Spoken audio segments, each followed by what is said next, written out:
Here's your host, John, with more classic movie reviews. Welcome to today's show. My name is John. As always, you can subscribe to the show on iTunes or follow the links to social media in the podcast show notes. You can also go to snarkymoviereviews.com to read notes, bios, and other random movie thoughts. Remember, this show is completely free and independent. All I ask is that you jump over to iTunes and give me a review.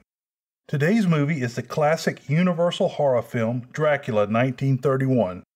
Many of you are probably aware that a Spanish-language version was filmed on the same set and at the same time as the English-language version with Bela Lugosi 1931.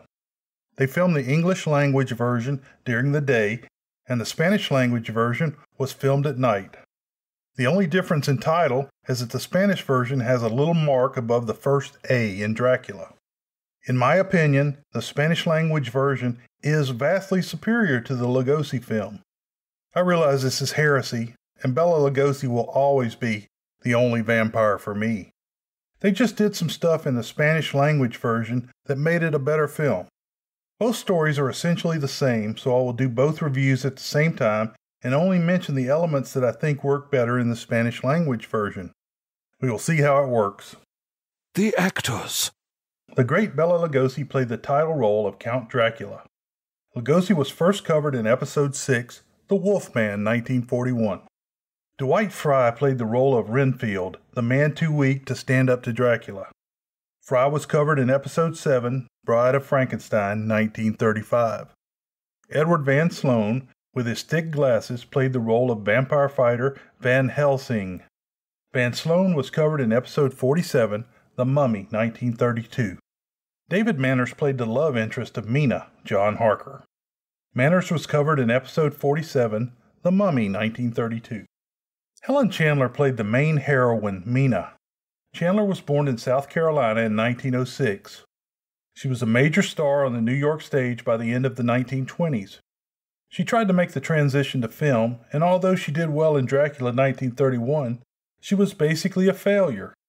By 1937, when she left Hollywood to return to the stage, she was abusing alcohol and sleeping pills.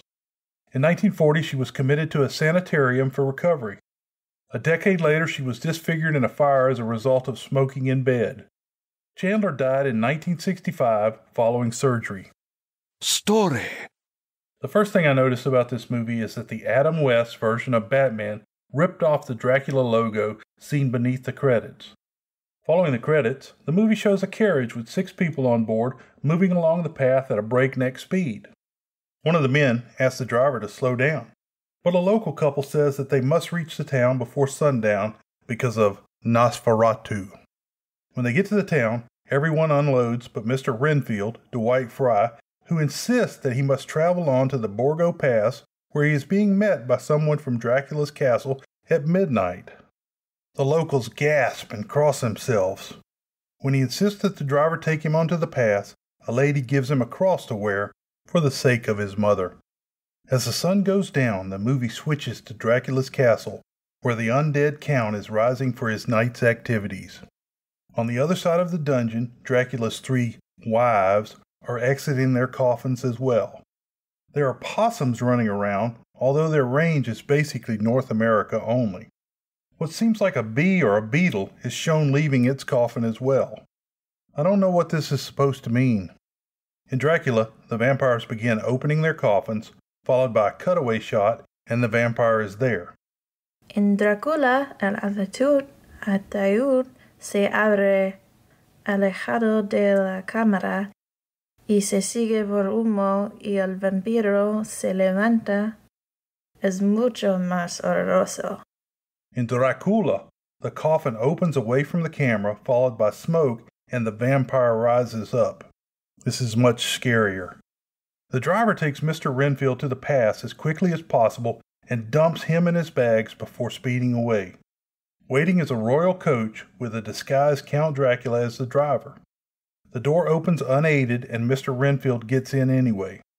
As the ride is very rough, Mr. Renfield looks out to talk to the driver and sees only a bat flying ahead of the horses. But he goes on. With no driver, the coach arrives at the door of Dracula's castle.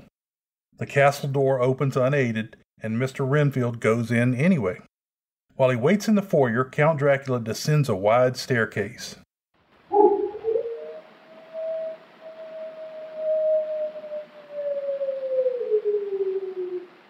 Listen to them. Children of the night. What music they make. They go upstairs and Dracula walks through a large spider web without disturbing it. Mr. Renfield pauses, then knocks the web down with his cane and proceeds. Dracula tells Mr. Renfield that the spider lays its trap to obtain the blood of life. Naturally, this sets the course that Renfield will follow into fly and bug eating.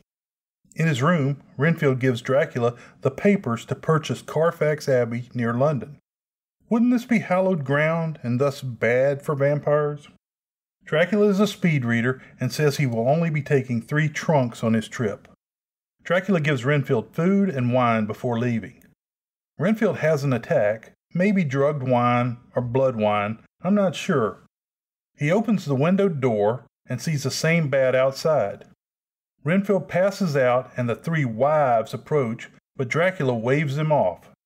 They never show him being bitten. En Dracula, la tapicería en las paredes son muchos más escalofriantes. Las botellas de vino son cubiertos con polvo, revelando la edad. En una parte de la película que estuvo recuperado en Cuba, muestra las 3 Maridas bajan sobre Renfield.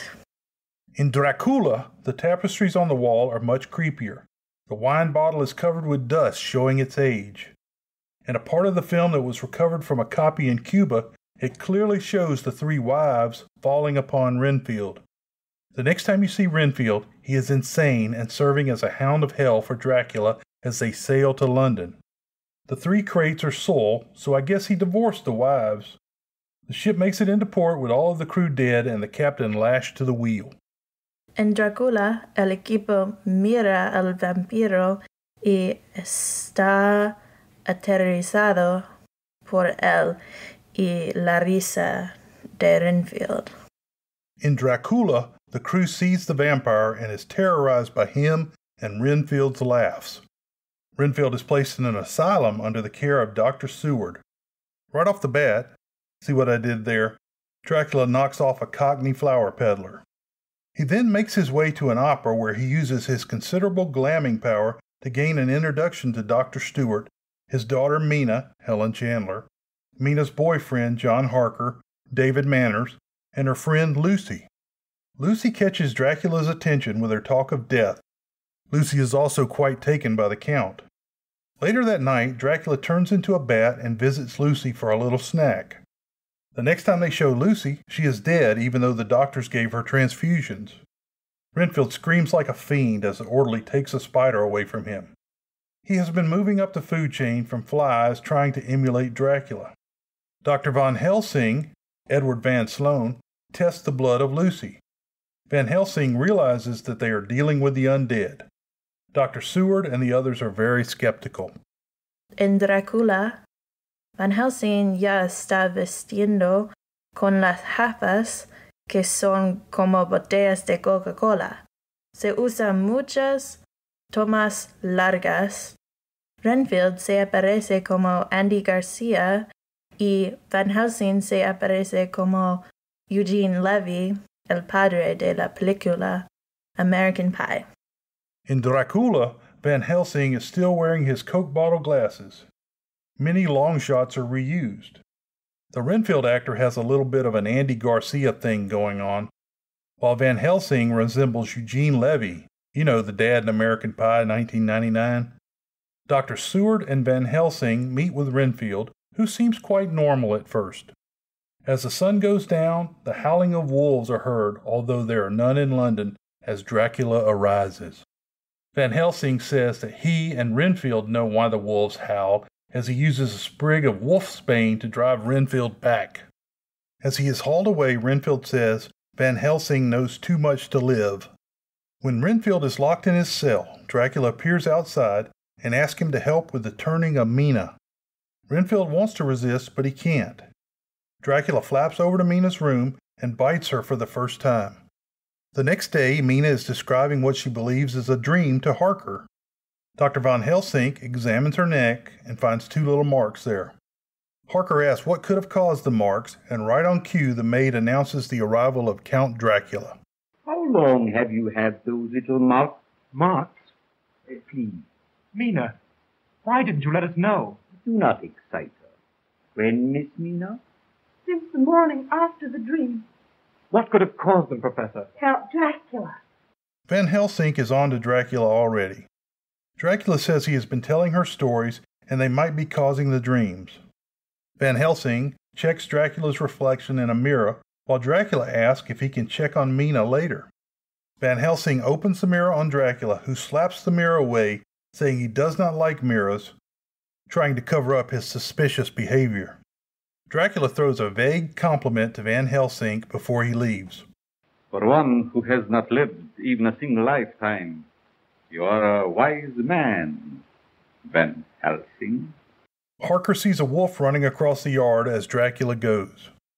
Dracula muestra mucho más cólera y desprecio al espejo. También muestra las mujeres más que la otra película. Dracula shows a lot more rage and contempt at the mirror showing. They also feature the women more prominently. Van Helsing tells Seward and Harker that the Count is a vampire. Mina goes outside for a small bite with Dracula.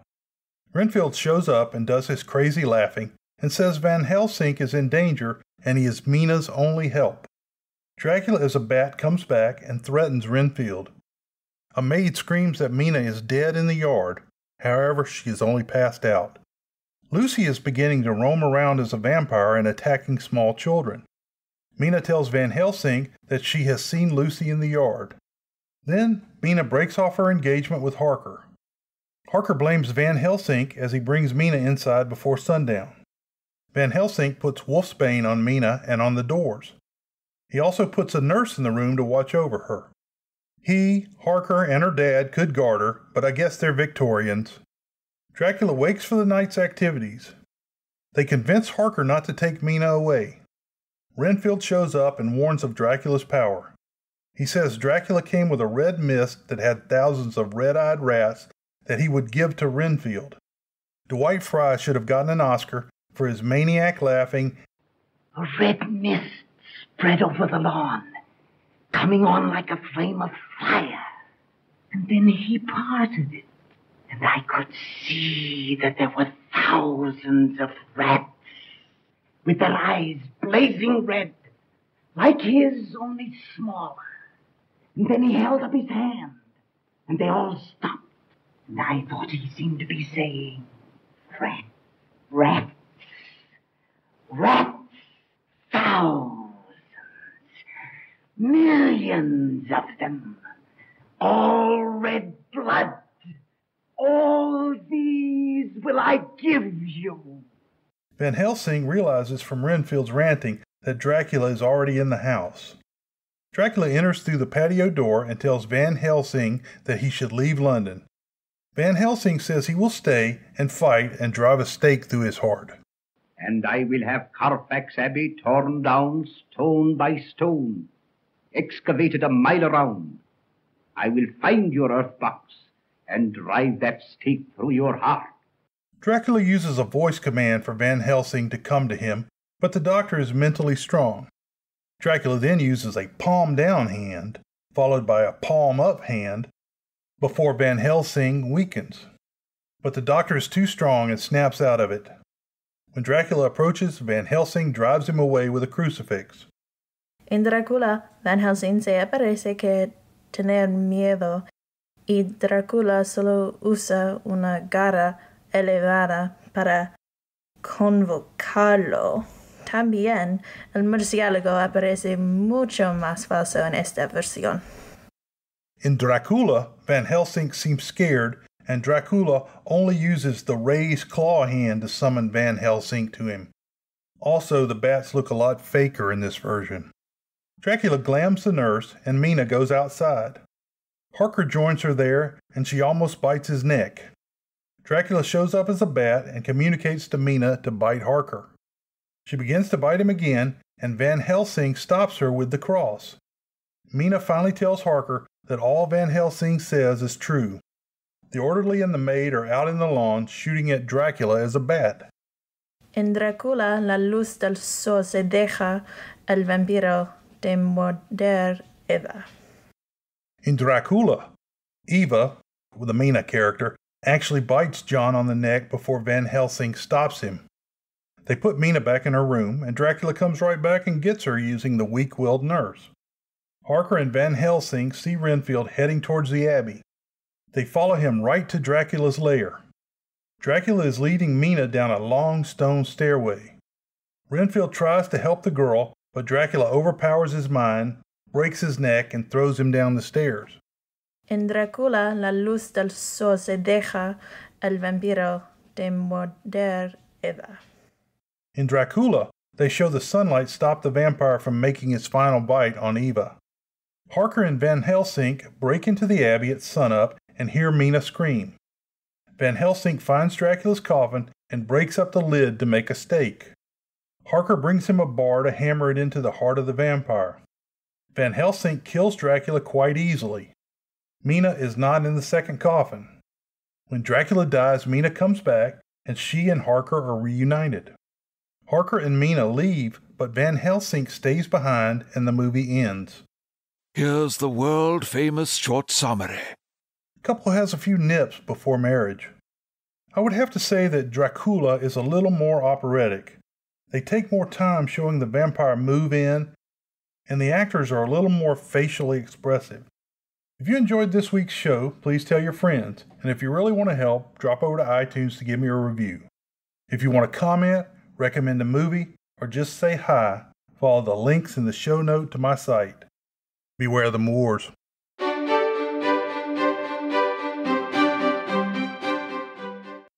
Reviews? We got no reviews. We have no reviews.